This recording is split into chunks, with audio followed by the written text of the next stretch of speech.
On an afternoon in November 2007, a corporate jet waited in a hangar at Salt Lake International Airport. Its 4 passengers, scientists and executives from a global pharmaceutical company, were locked in negotiations with 3 men in a nearby building.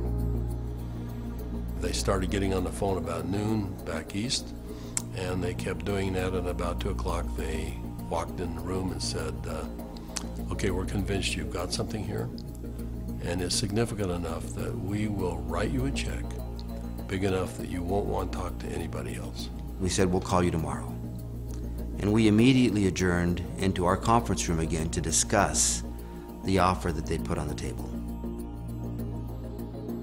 How these men came together and the decision they made that day is the story of ASEA's genesis.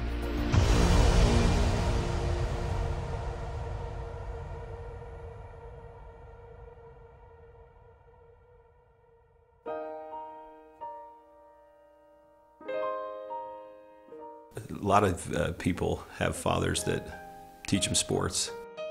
My father happened to be a great strategist, and from a very young age I recall having discussions with him about what he was doing. At the time he was running fairly large companies, and I can remember driving in the car with him and him talking to me about strategy, about what is strategy and how to think differently about a company. Vertus Norton was well qualified to teach his son.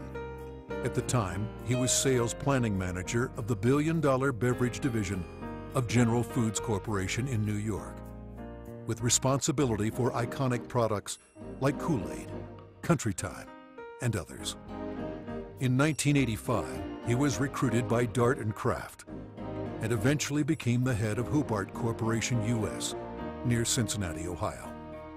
5 years later, he rejoined Kraft General Foods in Chicago as vice president of the Channel Group, managing a billion-dollar pilot business unit that led to the eventual integration of General Foods, Oscar Mayer, and Kraft Foods.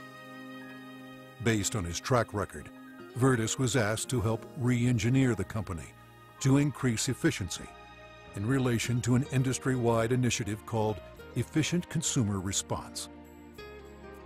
In the subsequent 3 years, Kraft's ECR, or efficiency rating, moved from 10th to 1st place.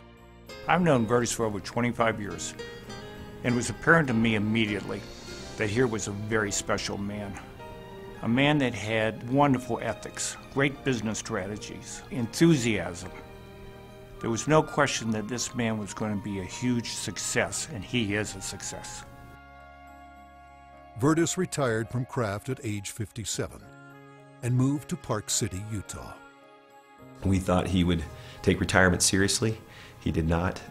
Shortly after doing some service for our church, he was asked to run a biotech company. He had a lab in Southern California, 5 PhDs reporting to him, a series of master's or graduate students as well, all doing work for him there. And he ran that for 4 years, and we thought he was done. But Vertus Norton was not done. Through his son Tyler, Vertus was introduced to another biotech company and invited to become a member of their board. I recall coming to the house one afternoon only to find books strewn about his desk, chemistry and biology books, and I said, now what in the world are you doing now? And he proceeded to tell me that he had been invited to sit on the board of this company that had an incredible technology. And I do recall him saying, but they don't know exactly what they have. And that's an invitation to my dad. He's going to figure it out. He's a puzzler. I was intrigued until they told me it was made from salt water. And I told them, this doesn't sound right, and you're going to have to convince me it's real.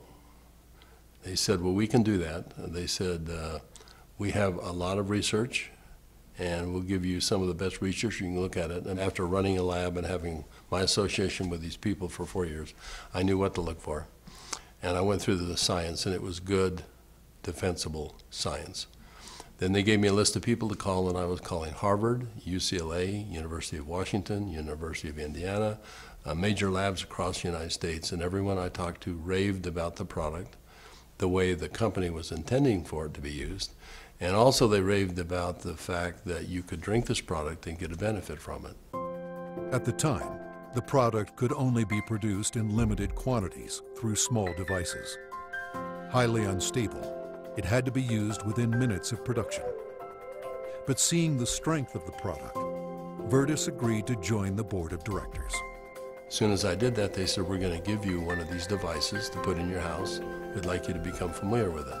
I started drinking the product that was made in this device, and my thinking cleared up. I had more energy. I felt better than I had for years, and now keep in mind I was in my 60s at that time. And I thought, holy cow, what is this? So I went to the first board meeting and found out that they were flat out of money. They were $1 million in debt. We said, let's see if we can help them find money. We tried for about 90 days, could not. Eventually the company folded, and they actually merged it with another company, an energy company. And when that happened, that company started selling off assets. Meanwhile, a family in New Hampshire was embarking on a major change. Jim Pack had been a highly successful consultant in the telecommunications industry. His son, Joe, had secured a position on the United States ski team. Wanting Joe to achieve his dreams, the family moved to Park City to allow Joe to train with the U.S. freestyle team for the 2002 Winter Olympics. So I'm living in a subdivision in Park City, Utah, and after a few years, another gentleman moves in a few houses up from me. This gentleman was named Virtus Norton. Now, Virtus and I became good friends, and actually we became good golfing buddies. I quickly came to realize that Virtus was something special in terms of his training, his business skills, his analytical ability, his integrity. Everything about Virtus was so much better than any executive, including governors or attorney generals, that I'd ever worked with. He was so competent. I was impressed. I made the decision on the golf course as we golfed, week after week. I said, I'm going to do something with this guy. One day we're golfing on the Park City Municipal Golf Course, and he's saying, I'm sitting on the board of this little company, and they've got a terrific product. I use the product, I've just found phenomenal results with this product, but the company's really mismanaged. He said, the product is so good that I'm going to put together an investment company and acquire this product. And he pulled a golf cart over on the fairway and reached in his back pocket and pulled out a folded check, business check, that was blank, and he said, you got a pen?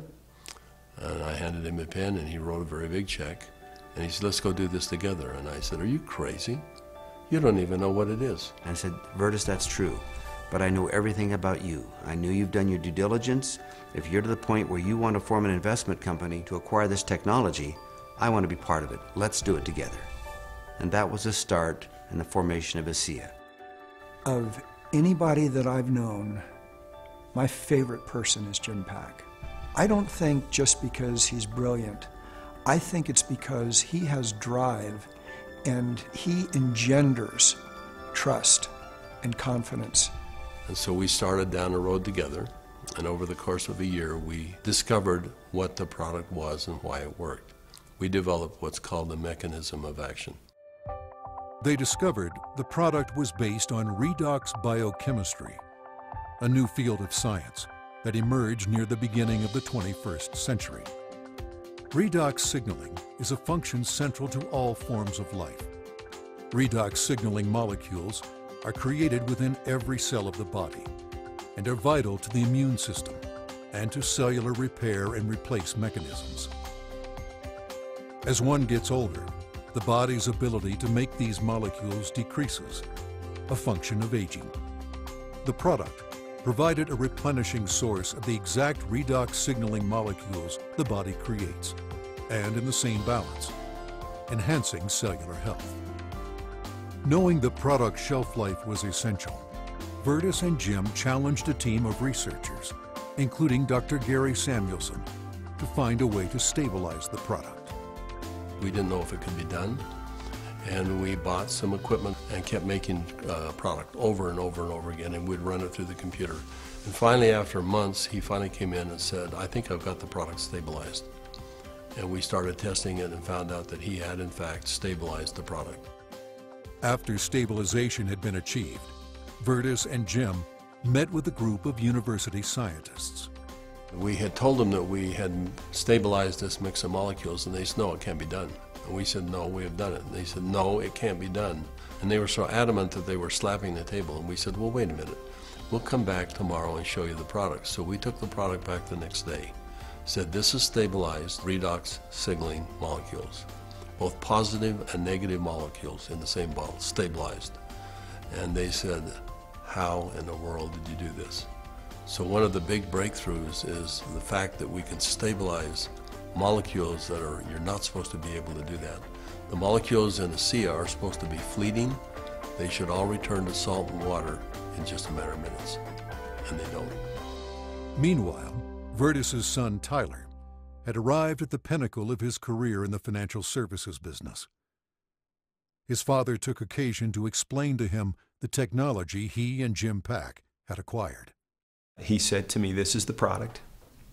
He reminded me it was made from salt and water, and I was very concerned. At church the following Sunday, I was discussing some of the challenges of some of the members of our congregation. And I had a neighbor friend that we discussed the majority of that meeting, who, despite seeing a number of professionals and trying to solve a challenge that he had a significant issue, they were just not able to really help and find a solution for him. And it was then that this product popped into my mind. I wondered and asked, despite my doubts, could this help? Could this make a difference for him? I called Dad, and he said, of course it will help. Now, I didn't have that conviction at the time. He did, and he was willing to get some of that product. We got that product to my neighbor, and from that point forward, I felt confident that I had done my part. And given that I was still doubtful and even fearful, I kind of washed my hands from it. I think it was 3 months later when I received a phone call from the leader of our church, and he said, "Are you sitting down?" And I said, "Don't start a call like that. What's wrong?" And he said, "This is good news. Are you sitting down?" He proceeded then to tell me that he had just received some very good news, that my neighbor, whom we had given this product to months earlier, had received word that he was in fact improving and had improved a great deal. Of course, the question going through my mind was, well, did he drink this stuff? And that was what my church leader told me. He says, that's why I'm calling. He drank all of it, and he's confident that it's had a huge effect on his situation. I called my neighbor, and I needed for him to tell me what he had experienced. And he was quiet for a minute, as I recall, and said, "Do you have any idea what I think this has done for me and for my family?"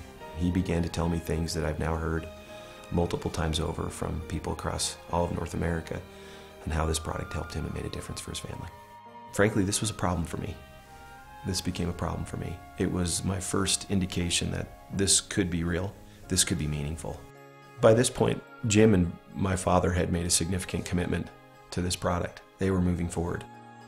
And I started to question kind of what I was doing, and feeling a need to get this product out to the world, watching the impact it was having. And I ultimately resigned in May of 2010 from a significant job, the job I'd spent the better part of 17 years getting to. And it was born of this sense and feeling that this product needed to be given to the world. I've known Tyler Norton for now over 20 years. He is a person who demonstrates integrity in all aspects of his business. He is able to motivate people to do things that are even beyond what they think they can do. You know, this came full circle for me about a few months ago. I happened to be out walking, and I looked ahead and saw a family coming towards me on the street. And as they got closer, I realized it was my neighbor that had been benefited by ASEA. And I happened to be on the phone, and so we weren't able to talk. I kind of waved as we acknowledged each other, and he reached in his back pocket and pulled out a sport pouch of ASEA, and then kind of subtly bumped his heart. And we didn't say anything, but I understood completely. It brought home the whole purpose of what we're doing.